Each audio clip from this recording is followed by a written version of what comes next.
Alright, what's good, ladies and gentlemen? It is the Master Reviewer. We are back with another review, and today we are doing Quantum of Solace. As you saw in the last video, I did a review for Casino Royale, the first James Bond movie with Daniel Craig, and now we are doing the next one, which is Quantum Solace. For those of you wondering, I'm going to continue also with the Bad Boys reviews. It's just I'm taking a bit of a break right now and going with the James Bond movies. So anyway, let's begin with the background. Once again, like the last video, I just watched the James Bond movies like about 4 years ago, probably something like that. And from what I remember, a lot of people were saying that Quantum of Solace was the worst one. And I'm not sure if it, so far I like Casino Royale better than Quantum Solace. I don't know out of the entire franchise if it is going to end up being my least favorite. But with that said, that was the background. So let's move on to my thoughts on the plot. So, in general, this one was like a lot more boring in my opinion in terms of the plot. Like in the last one, you have the stakes of the betting with the whole poker game. That's another thing, by the way. Side note: ever since I watched Casino Royale yesterday, I've just been addicted to playing poker. I've been playing poker 24/7. Like there's a site called Poker 24/7. I've just gotten addicted to gambling on it. So I'm not betting any real money, but I've spent at least like 2 or 3 hours already just today on playing poker. So that's great. I have a gambling addiction now, which is great. Anyway, so in the last movie, you had like the whole stakes of the poker game and like financing terrorism, which felt like more of a hook. And this one, it's just basically like, it's kind of just Dominic Green, the villain. He like wants to take over Bolivia and like get a control of the water supply, which in my opinion, it's not really that. It doesn't draw me in the plot this time. So it's not like it's not very engaging. It's not very interesting in my opinion.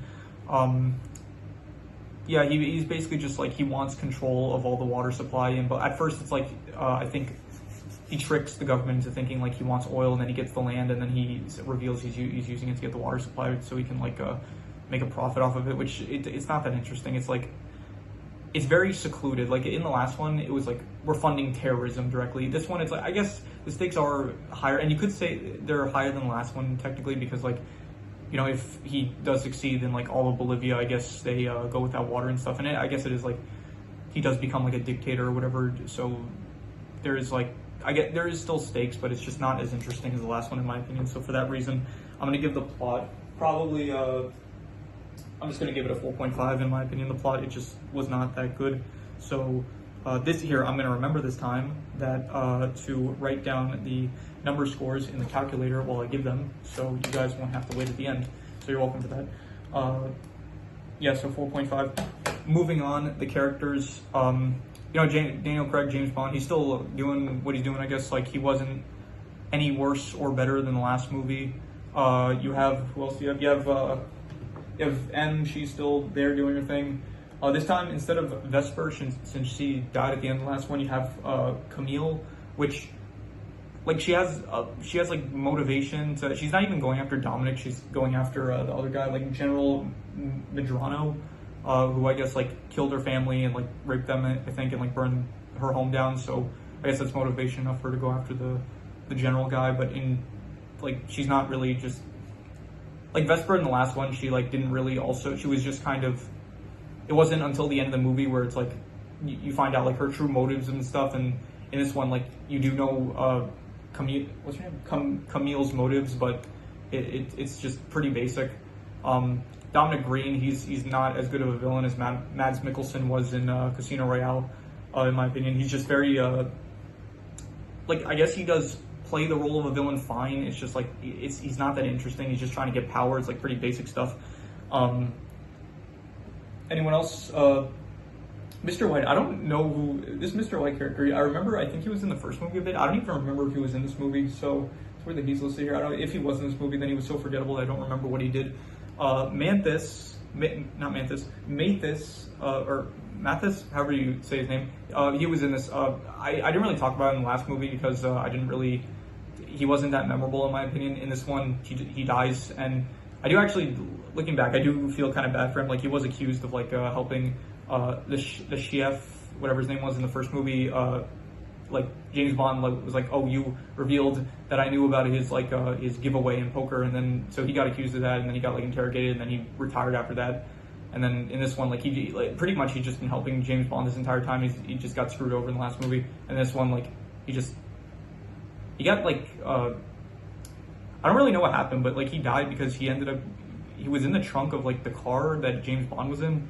I don't really know how he got there, to be honest. Maybe I wasn't paying attention or something, but yeah. So Mathis, he's just there, I guess. Who else is here? You also got what is he? Felix Leiter. He's here. I liked him in the first movie a lot. He didn't really do much in this movie. He was like he didn't do much in the first movie, but he played more of a pivotal role. I feel like in this one, he just kind of like gives James like the information he needs, and he doesn't really do much more. David Harbour is in this. He plays Greg Beam. In general, I'm a fan of David Harbour's work. I liked him in Stranger Things. He was good in Black Widow. I haven't seen Thunderbolts yet, but I'm sure he's good in that also. What If, he did a good job voice acting. And there were some other movies that he was in that I thought he was good in. So in general, I think he does like a good job. In this movie, though, I didn't really care for his performance. Like his character just wasn't really that interesting. He was kind of like a corrupt U.S. agent that was like fine with like letting Dominic get into power. So yeah, but other than that, like I didn't really care for his character. So in terms of characters, like honestly, I'll just say like not good or bad, like because none of them are like terrible, but none of them are great in my opinion. So I'll just give that a 5 out of 10.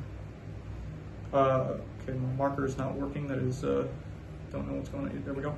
Okay, settings. None of them are as good as like the casino in the first movie, Montenegro. That was cool. And this one, it like all takes place in Bolivia, so it's like very desert areas and stuff, which can work in some movies, but I don't think it worked for me in this movie. I didn't really care for it. It looked very just plain and basic.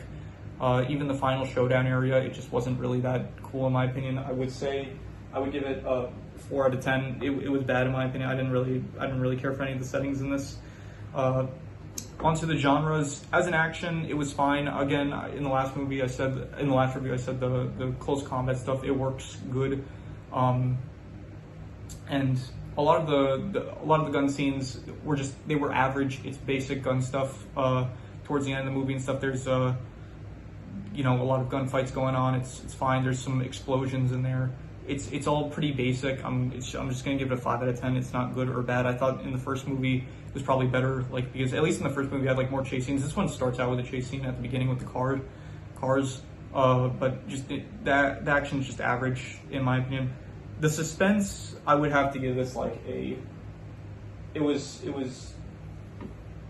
I'll give it a 4 out of 10. There was no point where, again, this was a rewatch. I don't think I mentioned at the start, but this was a rewatch for me. So like, I did have an idea of where things were heading.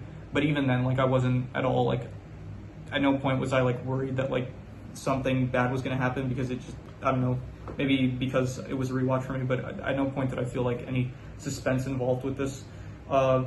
Anyway, the worst part of the movie, yeah, there's a lot that wasn't great. So, but I think the worst part is just the plot. It's like, it doesn't hook me. In the last review, I said the worst part was like, the plot is like generally good, but it gets so convoluted that it's hard to follow. In this one, it's like kind of the opposite. The plot is pretty basic, where it's like, okay, you have James Bond and he's trying to stop like this guy from getting to power in Bolivia, but it's like, it's just not interesting. At least the last one, it was like, okay, it's interesting, where it's like he has to win a game of poker in order to stop a terrorist. That's like cool. This one, it's just, the plot is not that interesting. So because of that, I'm gonna have to give the plot it's pretty bad, the plot, so I'll give it a 3.5.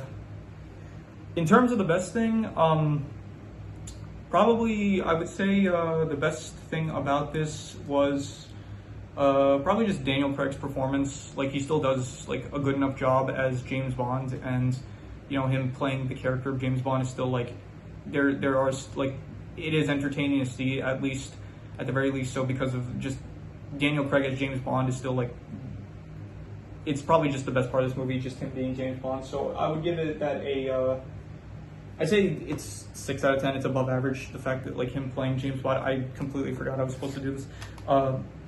So with that said, let's add up all the scores. 4.5 plus 4 plus 5 plus 5 plus 4, so that's plus 9 plus 3.5 plus 6. In total, that's 32, and then divide that by 1, 2, 3, 4, 5, 6, 7. Divide that by 7, and it totals out to an average of 4.5, which is the lowest score so far.